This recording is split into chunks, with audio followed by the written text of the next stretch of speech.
Do you know that arguably the most human aspect of you is your ability to tell a story? It's true. People like to think that what makes us as humans distinct and unique is our ability to reason and our high intelligence and cognitive ability. But what we're noticing lately as with neuroscience and cognitive science is that we're actually a pretty illogical species. Let's take between now and the last election, for instance. It's hard to imagine why someone who tells non-facts, who tells things that are just not true and just illogical, how people can look past that and still vote for him. And a sizable amount of people in our country. Now, this isn't to target those people, but the point is to show that we're human. And stories affect how we see the world a lot more than facts or objectivity or any kind of logical idea. Fact is, humans, as intelligent as we like to think we are, will abandon all reason and objectivity when we hear a good enough story. Storytelling, therefore, is arguably the most powerful skill we possess as a people. Now, most church leadership conferences I've gone to, which I'm going to admit is not a whole lot, they've really emphasized, in terms of the future of the church, these more practical skills that pastors and ministry leaders need to possess. I'm sure you've heard of them. Management skills, organizational skills, church marketing, even social media use. Now, as a communications major, even though I'm a filmmaker, I have a communications degree, I can respect that, especially the church marketing. I'm all about communicating the message of the church to the community. But if storytelling is so integral to our lives, more so than anything else, why wouldn't it be of the same value for church ministries? I mean, after all, it's impossible for us to even view our own lives apart from a narrative. Our brains are literally programmed to experience the world as a story in which we are the main character. So today I want to suggest to each of you that storytelling has everything to do with church ministry, and that it is essential for us as Christians to reclaim this ancient practice in order to do what our denomination says, to make disciples of Jesus Christ for the transformation of the world. Because you see, when we utilize storytelling into our ministries, regardless of the context, we are able to help people know who God is and who we ourselves are in God. You see, we as Christians, we are telling a story that is both individual yet bigger than ourselves. At the same time, each of us has our own personal story that helps us understand the world around us. Y'all know what the story I'm talking about is? It's our story. It's the Christian story. It's a story about a God who out of nothing created a universe so vast that we still can't fully comprehend it. It's a story about a God who, despite our rejection of him, created us and loved us and seeks to reclaim us into communion with him. It's a story about a God who came to us in flesh, incarnate as Christ Jesus, and died at our hands, suffered, and was resurrected from the dead, showing us that there is hope after death, that there is hope in this life, and that death will not have the last word. This is the story that's supposed to define who we are as Christians and as a church. It shapes us and molds us and offers us a counter-narrative to the stories of hate, oppression, violence, greed, and overall injustice that we hear in the world every day, especially today. When we're brought into a community of faith, we are brought into a new story that replaces the stories the world teaches us as truth.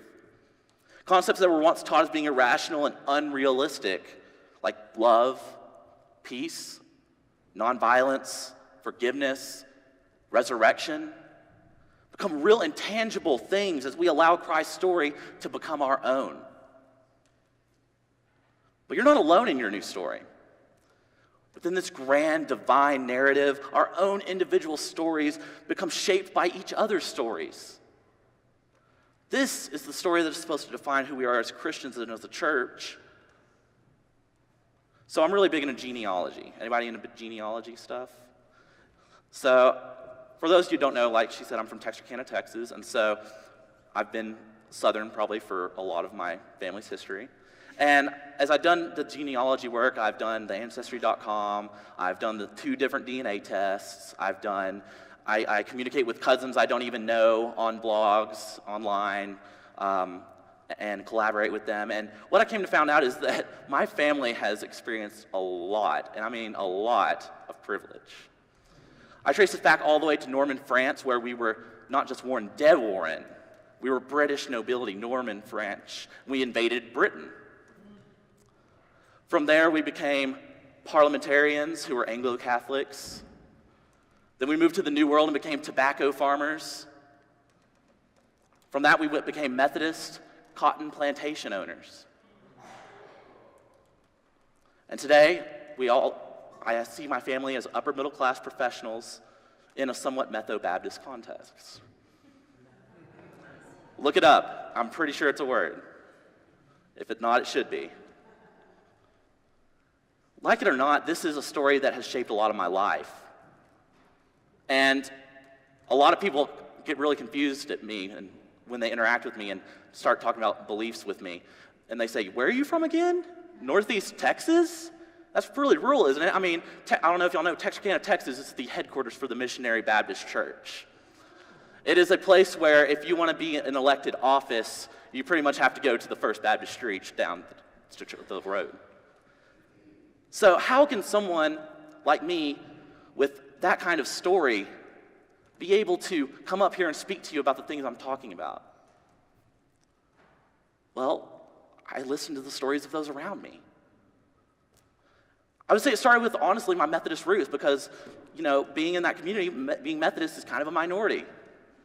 My parents were very essential that I could not go around telling people they were going to hell because that is not my story. I'm a Methodist, they would tell me. We believe in grace. And I really attribute that to how I am able to be here today in the beginnings of my formation. As I got older, I started listening to stories of those who around me who I was told that were not necessarily a part of my story. I listened to people who were gay, who told me about how their love was pure for others and how they don't understand why they are being accused and judged for just loving who they want to love. I heard stories from my African American brothers and sisters when I was in college who would tell me about the injustices that they felt in the systems that were continued by people like my family and the complicity that rises with that.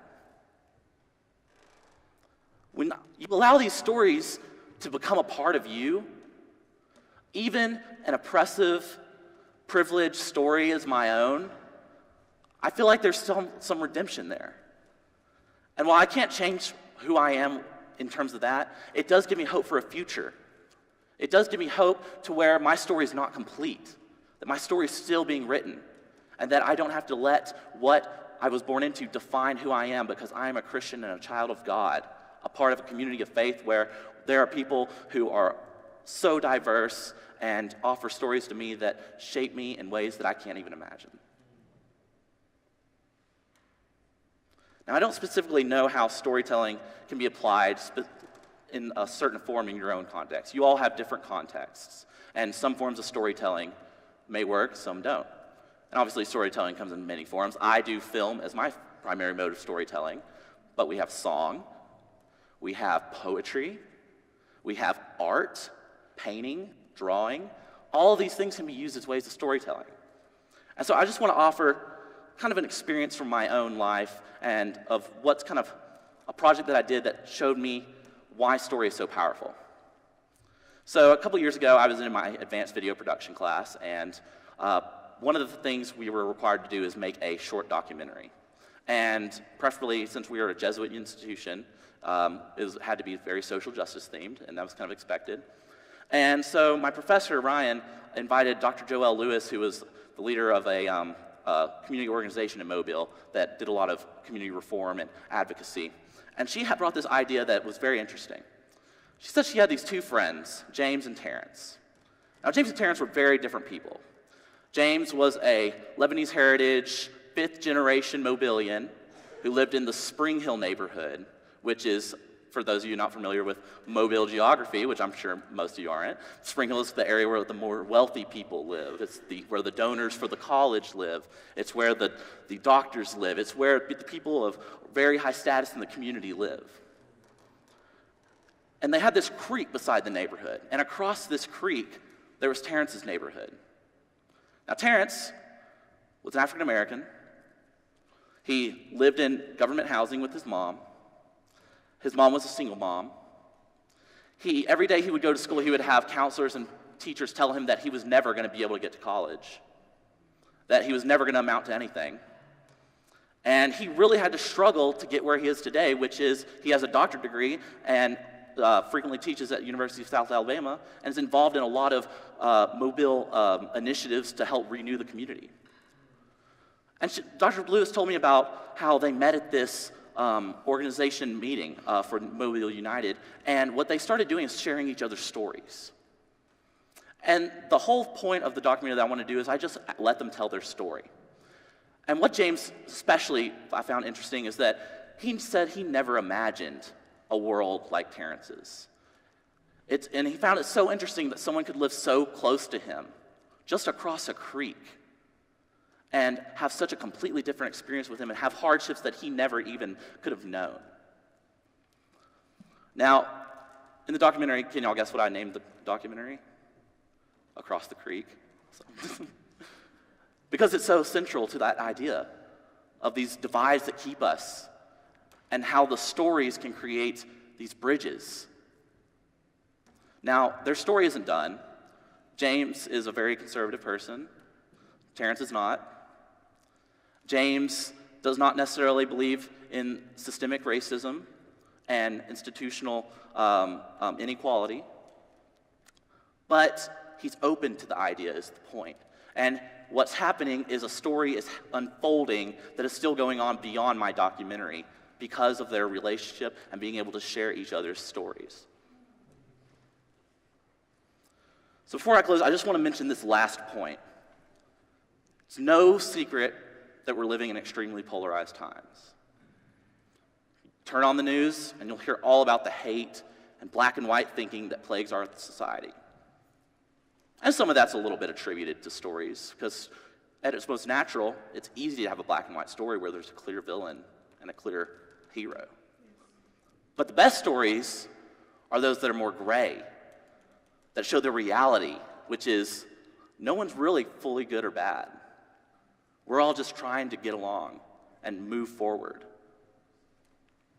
Our own denomination is on the brink of schism because of our inability to recognize and immerse ourselves in the stories of those who are different from us. Understandably, it's easy to feel as if the story is going to end badly. But the presence of conflict, interestingly enough, is an essential component of stories. Despite where you go in the world, across cultures, every story you have will have a conflict. Conflict is not inherently a bad thing. It's what we do with it that determines our future. And as Christians, we have an advantage. We already know the ending of the story. Then I saw a new heaven and a new earth. For the first heaven and the first earth had passed away, and the sea was no more. And I saw the holy city, the new Jerusalem, coming out from heaven, from God, prepared as a bride adorned for her husband. And I heard a loud voice from the throne saying, "See, the home of God is among mortals. He will dwell with them. They will be his people, and God himself will be with them. He will wipe away every tear from their eyes. Death will be no more. Mourning and crying and pain will be no more, for the first things have passed away." And the one who was seated on the throne said, "See, I'm making all things new." Stories are powerful tools that are essential to the human experience. For it's only when we allow our stories to be a part of God's grand narrative and allow the stories of others to shape how we see the world that we ourselves are able to truly live in perfect relationship with God and others. Because when we live as if death and pain and suffering and sickness and injustice don't have the last word, things happen. Movements are created. Empires crumble, stories are liberated. So go and tell the story. Tell your story. Become the storyteller that God intends each of us to become. And if we can do that, then I have no doubt that earth will begin to look a lot more like heaven. Thank you.